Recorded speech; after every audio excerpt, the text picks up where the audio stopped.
Buenos dias, Oxnard. This is Manuel Herrera, Citizens for a Better Oxnard.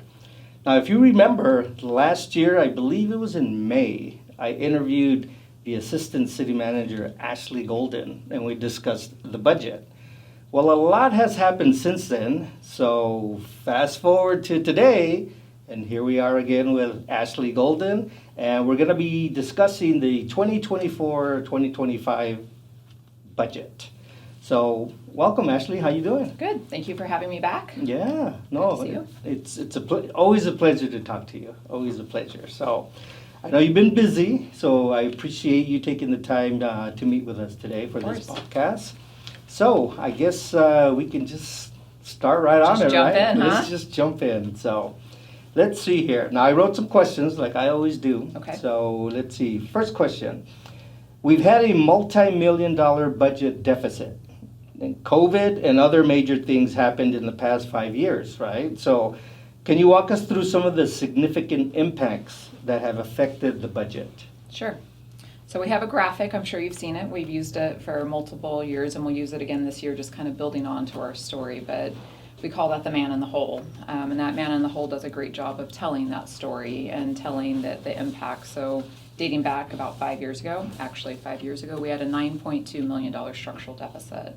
And during that budget, the council had to make very difficult decisions. I talked about that last year during our interview as well. Of, one of the most difficult times as an employee here as well, as the council made a decision to have to lay off over 30 employees, shut vital programs, cut a lot of services, all services that our community deserves and needs. Very difficult time, but we've started to make progress. Luckily, with the voters, they approved Measure E. We had that come in. The 3 years ago now, and with that we've been able to make restorations. The council adopted 5-year priorities, which have been a great roadmap for us to work with what the community said that they wanted. Those council priorities give that roadmap, and that's where we're recommending those improvements that are able to be made with the Measure E is coming from. But along the way, new challenges always arise. Obviously, the world was affected by the COVID pandemic, which luckily, we had Measure E to kind of counterbalance some of that, but that happened during that time. We had a new lawsuit from Mr. Starr, a bonding lawsuit, which has been another not quite the man in the hole, but you'll see from the graphic, another delay and really impedes our progress. But we are making progress, and I think that's the important thing for the community to hear, and even for our employees to hear. Many of our employees are residents of this great city as well. We're making progress. We're getting out of the hole, but it is an incline. You think you kind of got there, right, and then you're like, oh no, here's another thing. I mean, actually, just today, Mr. Starr turned in ballot initiatives for the signatures. There'll be 3 initiatives affecting the CFD, the Community Facilities District up in River Park. So kind of feel like every turn you take, you're looking for another boulder, rain's coming down at you, going uphill.